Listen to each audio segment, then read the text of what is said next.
नमस्कार बच्चों, कैसे हैं आप सब। आशा करती हूँ कि आप अपने घरों में सुरक्षित होंगे। बच्चों, आज हम पढ़ने जा रहे हैं आपका 10वां पाठ, जिसका शीर्षक है एक दिन की बादशाहत। लेकिन पाठ को पढ़ने से पहले हम इसके कुछ शब्द अर्थ देख लेते हैं। पहला शब्द है फौरन। फौरन होता है जल्दी।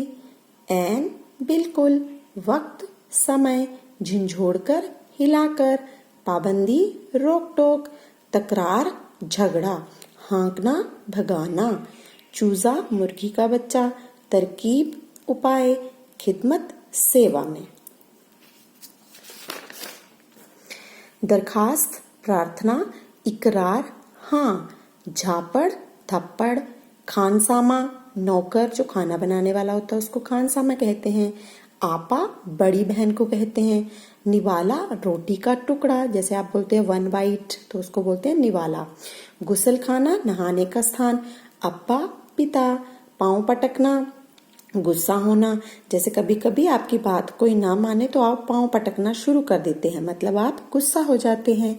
तुनक कर जल्दी से। इम्तिहान परीक्षा। लापरवाही ध्यान न देना। तो बच्चों आइए अब हम शुरू करते हैं आपका पाठ एक दिन की बादशाहत। बच्चों, ये जो कहानी है ये 2 बच्चों आरिफ और सलीम के बारे में है। उनके घर वाले उन्हें हर बात पर टोकते रहते थे। उन्हें सुबह जल्दी उठा दिया जाता था। वह अपनी मर्जी से चूं भी नहीं कर सकते थे। कभी उन्हें माँ या पिता डांटते तो कभी दादी या बड़ा भाई डांटता। वे दोनों घंटों इन पाबंदियों से बचने का उपाय सोचते रहते थे। एक दिन उन्होंने अपने पिता से कहा कि एक दिन के लिए उन्हें बड़ों के अधिकार दे दिए जाएं और बड़ों को छोटों की तरह रहने को कहा जाए। पिताजी ने उनकी बात मान ली। तो आइए देखते हैं कि इस कहानी में आगे क्या होता है। आरिफ सलीम, चलो फौरन सो जाओ। अम्मी की आवाज ऐन उस वक्त आती थी जब वे दोस्तों के साथ बैठे कव्वाली गा रहे होते थे या फिर सुबह बड़े मजे में आइसक्रीम खाने के सपने देख रहे होते कि आपा झिंझोड़कर जगा देती, जल्दी उठो स्कूल का वक्त हो गया। दोनों की मुसीबत में जान थी। हर वक्त पाबंदी, हर वक्त तकरार, अपनी मर्जी से चूं भी न कर सकते थे। कभी आरिफ को गाने का मूड आता तो भाईजान डांटते, चुप होता है या नहीं, हर वक्त मेंढक की तरह टर्राए जाता है। बाहर जाओ तो अम्मी पूछती, बाहर क्यों गए। अंदर रहते तो दादी चिल्लाती, हाय मेरा दिमाग फटा जा रहा है शोर के मारे। अरे रजिया, जरा इन बच्चों को बाहर हाँक दे। जैसे बच्चे ना हुए मुर्गी के चूजे हो गए। अब हाँकना जो शब्द है वो तो जानवरों के लिए इस्तेमाल होता है, तो उनकी दादी जो हैं वो उन बच्चों पे ही ये शब्द इस्तेमाल कर रही है। दोनों घंटों बैठकर इन पाबंदियों से बच निकलने की तरकीबें सोचा करते। उन दोनों से तो सारे घर की दुश्मनी हो गई थी, लिहाजा दोनों ने मिलकर एक योजना बनाई और अब्बा मतलब पिताजी की खिदमत में एक दरखास्त पेश की कि एक दिन उन्हें बड़ों के सारे अधिकार दे दिए जाएं और सब बड़े छोटे बन जाएं। कोई जरूरत नहीं है उधम मचाने की। अम्मी ने अपनी आदत के अनुसार डांट पिलाई, लेकिन जैसे जब अम्मी ने सुना कि वो अपने पापा से बात कर रहे थे कि उनको एक दिन के लिए सारे अधिकार दे दिए जाएं, तो मम्मी ने क्या कहा कि कोई ज़रूरत नहीं है उधम मचाने की। और उन्होंने अपनी आदत के अनुसार उनको डांट पिलाई। लेकिन अब्बा जाने किस मूड में थे कि न सिर्फ मान गए बल्कि यह इकरार भी कर बैठे कि कल दोनों को हर किस्म के अधिकार मिल जाएंगे, मतलब उनकी बात मान ली गई। उनको एक दिन के लिए घर के सारे अधिकार दे दिए गए। अभी सुबह होने में कई घंटे थे, तो अब इन बच्चों ने क्या किया, ये सुबह होने में तो बहुत सारा टाइम था, तो वो जल्दी उठ गए आज। और उन्होंने क्या किया, आरिफ ने अम्मी को झिंझोड़ डाला जैसे अम्मी रोज उनके साथ करती थी। अम्मी जल्दी उठिए, नाश्ता तैयार कीजिए। अम्मी ने चाहा कि एक झापड़ रसीद करके सो रहे, मतलब एक झापड़ एक थप्पड़ उनको मार दूं और सोई रहूं। मगर याद आया कि आज तो उनके सारे अधिकार छीने जा चुके हैं। फिर दादी ने सुबह की नमाज पढ़ने के बाद दवाएं खाना और बादाम का हरीरा पीना शुरू किया। हरीरा होता है बादाम का शरबत। तो आरिफ ने उन्हें रोका। तौबा, हे दादी, कितना हरीरा पिएंगी आप, पेट फट जाएगा। और दादी ने हाथ उठाया मारने के लिए। दादी ने उनको मारने के लिए हाथ उठाया। नाश्ता मेज पर आया तो आरिफ ने खान सामा से कहा, अंडे और मक्खन वगैरह हमारे सामने रखो, दलिया और दूध बिस्किट इन सबको दे दो। आपा ने कहर भरी नजरों से उन्हें घूरा, मगर बेबस थी, क्योंकि रोज की तरह आज वह तरमाल नहीं अपने लिए नहीं रख सकती थी। इसका मतलब है रोज बच्चों को क्या मिलता है, दलिया दूध बिस्किट, और बाकी सब क्या खाते हैं, अंडे और मक्खन।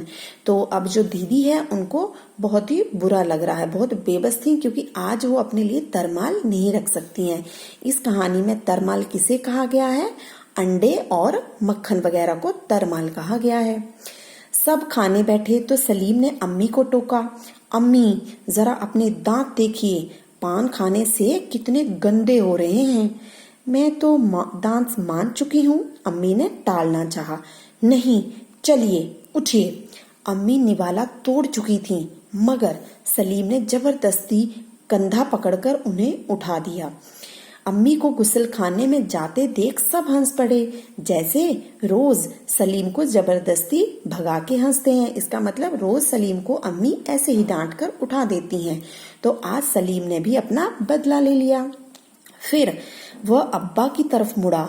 जरा अब्बा की गत देखिए, बाल बड़े हुए हैं, शेव नहीं की, कल कपड़े पहने थे और आज इतने मैले कर डाले।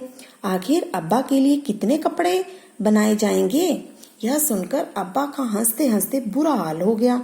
आज ये दोनों कैसी सही नकल उतार रहे हैं सबकी। मगर फिर अपने कपड़े देखकर वह सचमुच शर्मिंदा हो गए। इसका मतलब है कि अब्बा के कपड़े बहुत ही गंदे थे। अब्बा मतलब पापा के कपड़े।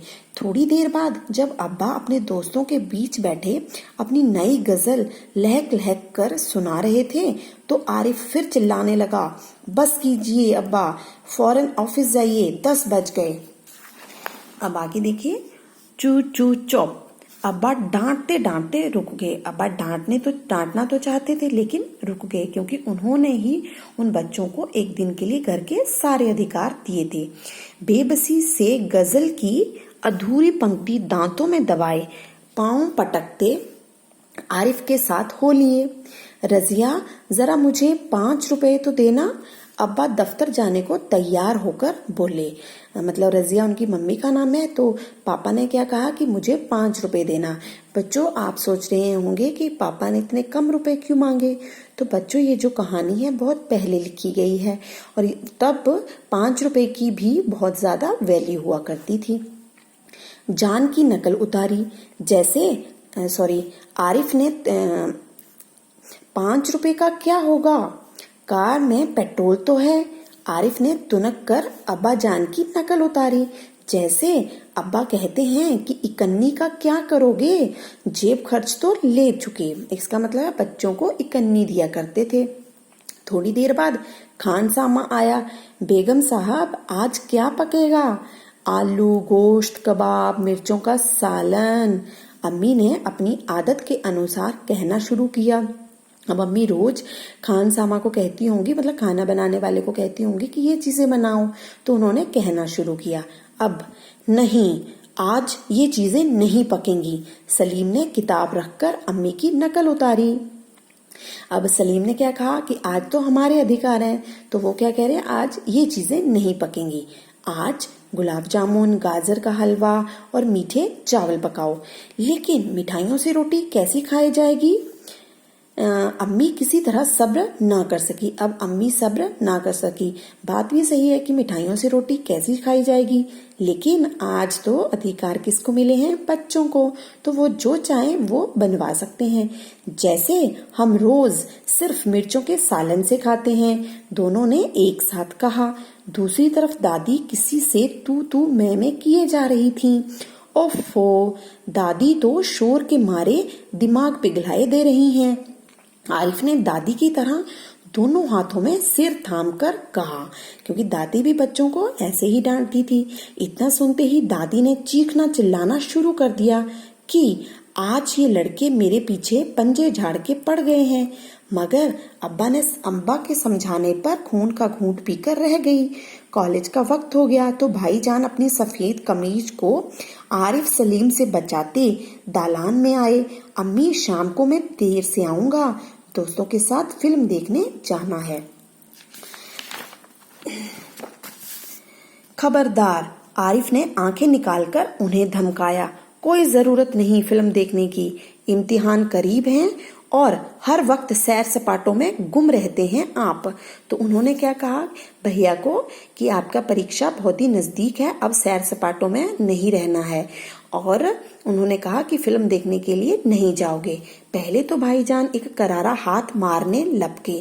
पहले तो वो उन बच्चों को मारना चाहते थे, फिर कुछ सोचकर मुस्कुरा पड़े। लेकिन हजूरे आली दोस्तों के साथ खाकसार फिल्म देखने की बात पक्की कर चुके हैं, इसलिए इजाजत देने की मेहरबानी की जाए। उन्होंने हाथ जोड़ के कहा, बना करे बस, मैंने एक बार कह दिया। मतलब मना कर दो, मैंने एक बार कह दिया। उसने लापरवाही से कहा और सोफे का दराज होकर अखबार देखने लगा।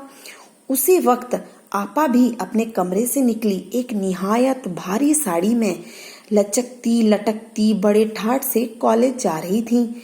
आप सलीम ने बड़े गौर से आपा का मुआयना किया। इतनी भारी साड़ी क्यों पहनी? शाम तक गारत हो आएगी, मतलब शाम तक तो ये भारी साड़ी खराब हो जाएगी। इस साड़ी को बदल कर जाइए, आज वह सफेद बॉयल की साड़ी पहनना। और उन्होंने भारी साड़ी अपनी दीदी से उतरवा दी। अच्छा, बहुत हुक्म, बहुत दे चुके हुक्म। आपा चिढ़ गई। आपा होती है बड़ी बहन। हमारे कॉलेज में आज फंक्शन है। उन्होंने साड़ी की शिकने दुरुस्त की, मतलब साड़ी को ठीक करते हुए कहा कि आज हमारे कॉलेज में फंक्शन है तो मैं भारी साड़ी ही पहनूंगी। हुआ करे, मैं क्या कह रहा हूँ सुना नहीं? अपनी इतनी अच्छी नकल देखकर आपा शर्मिंदा हो गई। बिल्कुल इसी तरह तो वह आरिफ और सलीम से उनकी मनपसंद कमीज उतरवाकर निहायत बेकार कपड़े पहनने का हुक्म लगाया करती थी। दूसरी सुबह हुई।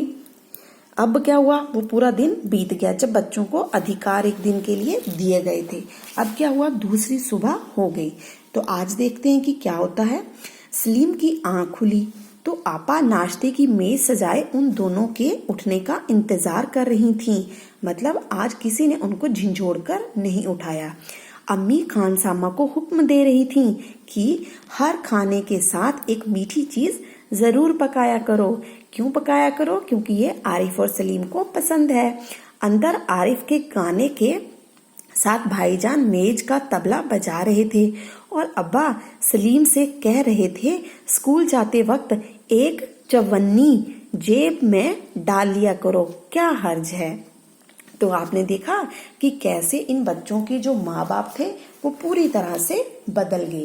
पहले तो इनकी एक भी बात नहीं मानी जाती थी। घर के सभी बड़े सदस्य एक दिन पाबंदियों से भरा जीवन जीकर उनकी पीड़ा को समझ गए थे। इसी कारण अब उनके व्यवहार में बदलाव आ गया था। तो बच्चों, ये जो कहानी थी ये लिखी थी जिलानी बानो ने और उर्दू से अनुवाद किसने किया? लक्ष्मी चंद्र गुप्त ने। उर्दू से इसका थोड़ा सा हिंदी अनुवाद कर दिया गया है, तो इसका अनुवाद किसने किया है? लक्ष्मी चंद्र गुप्त जी ने। तो आशा करती हूँ कि आपको ये कहानी पसंद आई होगी।